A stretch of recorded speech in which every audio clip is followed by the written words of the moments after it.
This video is brought to you by Campfire.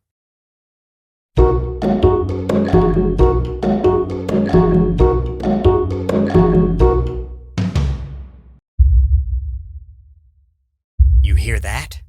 That can only mean it's time for TWA to finally cover writing about dinosaurs. Oh look, a man with an old mean face talking about dinosaurs. How appropriate. Now, why am I writing about dinosaurs, which is a very niche topic? The better question is, why aren't you writing about dinosaurs? Because dinosaurs are cool. How cool are dinosaurs? Dinosaurs are so cool that a story with dinosaurs doesn't even need a love triangle. I mean, I'm still going to force a love triangle into the story anyway. Rest assured, there will always be people like me who will throw money at anything that has dinosaurs in it, no matter how stupid, goofy, cheesy, gross, or full of garbage, grindy game mechanics it has in it. Just throw in some dinosaurs and I'm basically forced to give my money to it. As such, dinosaurs can be seen as a good investment, even though the age of dinosaurs has long since passed millions of years ago when dinosaurs ruled the earth. Also known as the 80s. Dinosaur obsession may no longer reign over pop culture, but that doesn't mean that their popularity is extinct either. So let's take a Jurassic-sized bite out of this topic, as I spare no expense, to teach writers how to write about dinosaurs. The key point to understanding how to write dinosaurs is that they are so cool that they automatically absolve a writer of any writing sins committed. Is the story a mess of stale cheese with an idiot plot so stupid it makes a stegosaurus brain look big in comparison? I'm sorry, but my story has dinosaurs in it, therefore your criticism is invalid. Dinosaurs generate a natural coolness aura that switches off most people's brains when a dinosaur enters the scene. A writer can take advantage of this effect to save effort on things like plot, character, or other frivolous things like having the story make any kind of sense. This effect increases the more dinosaurs a writer adds to a scene and becomes exponentially more powerful when the dinosaurs fight each other or start eating their way through the extras and minor characters. That's what we're here for after all, and so why not take advantage of people's love of dinosaurs to hoodwink and distract them from my complete lack of storytelling skill. And man, do I love dinosaurs to the point that I'm going to include all of the most popular ones in my story. I'm going to have brachiosauruses, brontosauruses, and other sauropods wading through waters with their long necks. Let's add in some triceratops fighting Allosaurus, Carnotaurus charging with their horns to stab their prey, little Dilophosauruses with their neck frill and poison spit, scaly, pack-hunting, super-intelligent velociraptors the size of humans, and even other dinosaurs like pterodactyls and dimetrodons, and even the super-fast and sleek Tyrannosaurus Rex that have motion-sensitive vision. Man, I love dinosaurs so much that I would totally throw them a parade! Wait, what's that rumbling in the distance? Oh no, it's a storm of angry internet dinosaur fanboys. Well, actually, guys, and long-suffering paleontologists come to rain on my dinosaur parade. Let's go through this quickly.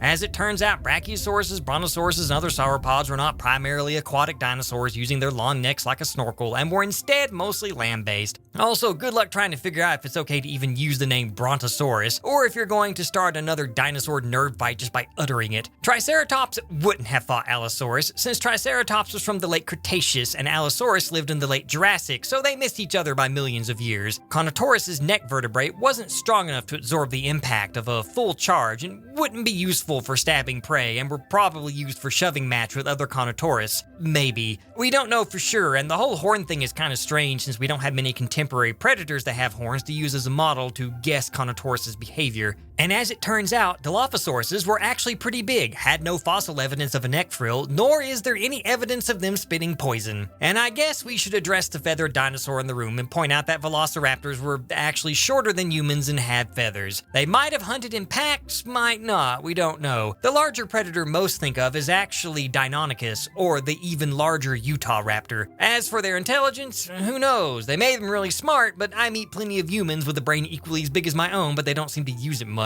As for pterodactyls and dimetrodons, well, as it turns out, those aren't even dinosaurs. Dimetrodons missed the entire dinosaur party, being Permian boys and all, while pterodactyls were reptiles. Yes, I'm sorry to inform you that your entire childhood was a lie. And while we're at it, 80s cartoons were mostly 20-minute toy commercials. Coca-Cola invented Santa Claus's look, and you suppressed all those memories from those kids' movies that always have at least one really weird, really scary scene in it. Hey, remember in Land Before Time when Littlefoot ventures into dinosaur hell near the end of the movie? Yeah, that happened. We need to form a support group or something. Speaking of ruining childhoods, the T-Rex probably had good vision, and rather than being sleek, was a bit of a chunky boy. Also, a human could probably outrun outrun a T-Rex, which is a bold statement for most fast food addicted Americans to make, since the word cardio summons up more fear from them than facing an actual T-Rex would. Okay.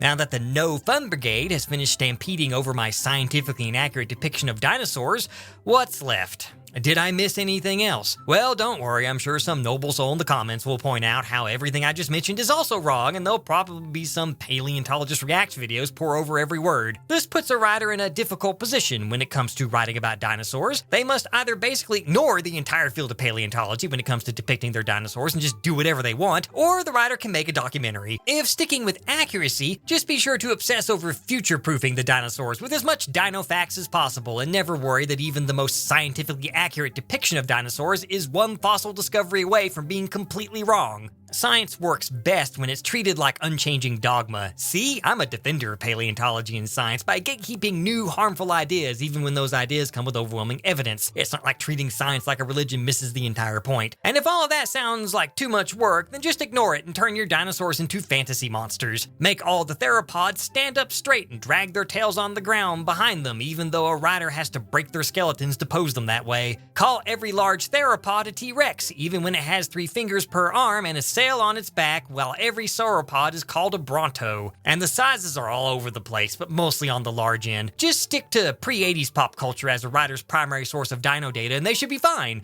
Dinosaurs can be treated just like monsters. They attack people and each other on sight, and they never retreat. What if a dinosaur in question was an herbivore? They still eat people and rampage around, destroying everything in their path. Big predators in particular always fight to the death and never seek easy prey. They do use ambush tactics though, but the showing up out of nowhere like a movie slasher, rather than the one found in nature where they blend into their surroundings and wait. Hunting is all about noisily rampaging around and roaring, rather than patiently waiting for an opportunity to strike like a clever girl. Just treat dinosaurs like action figures to be smashed together while making roaring sounds, and then expect to be taken seriously. Never strive for more when writing about dinosaurs. It's either no fun killjoy serious business or brainless monsters fighting for the entertainment of an equally brainless audience with nothing that might make people actually think or engage in an emotion other than, ha, that guy got eaten. Roar, you are too late, Optimus Rex. The Autotheropods will never defeat the Deceptosaurs. Roar, you are wrong, Megasaurus. The Autotheropods will always fight for justice. Roar.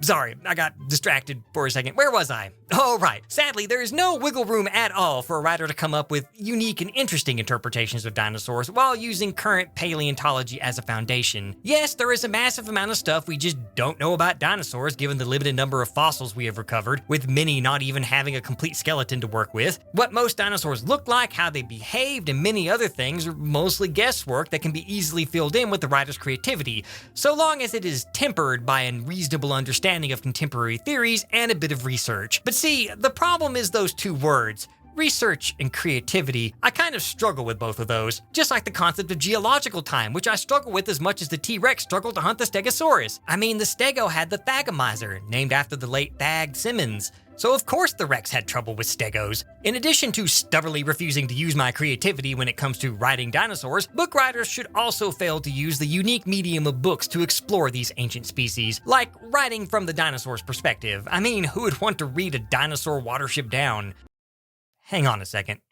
I'm gonna save that one for later.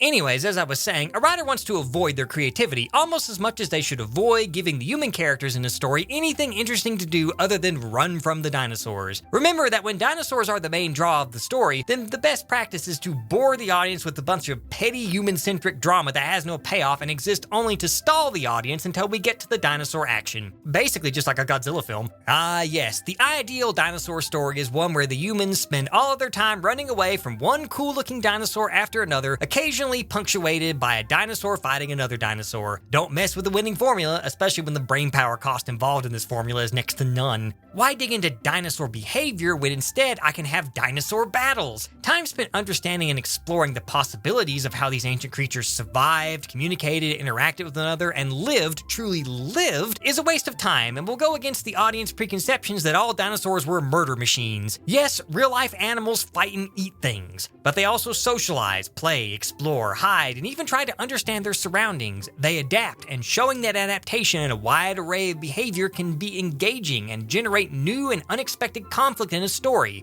Dinosaurs need characterization too.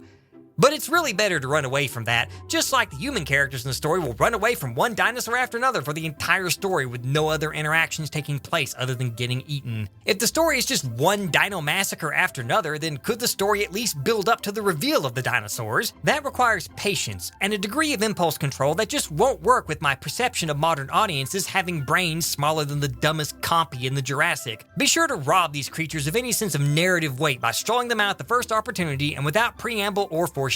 Just like a writer should never write characters but instead stick to broad archetypes, a writer should write dinosaurs as a faceless murder monster and not a character. All because dinosaurs are cool. Because when it came to adding dinosaurs to my story, I was so preoccupied with whether or not I could, I never stopped to think if I should. Your choice is simple. Side with me and enjoy endless wealth and success, or get paved over like everything else that gets in the way of progress. Not if we all stand together against you. If none of us breaks ranks, then we can easily... What's your orders, boss? Megacorp sold out. Should have seen that one coming. Know when to fold 'em. The Federation will never yield to greed. Nay. My Emperor.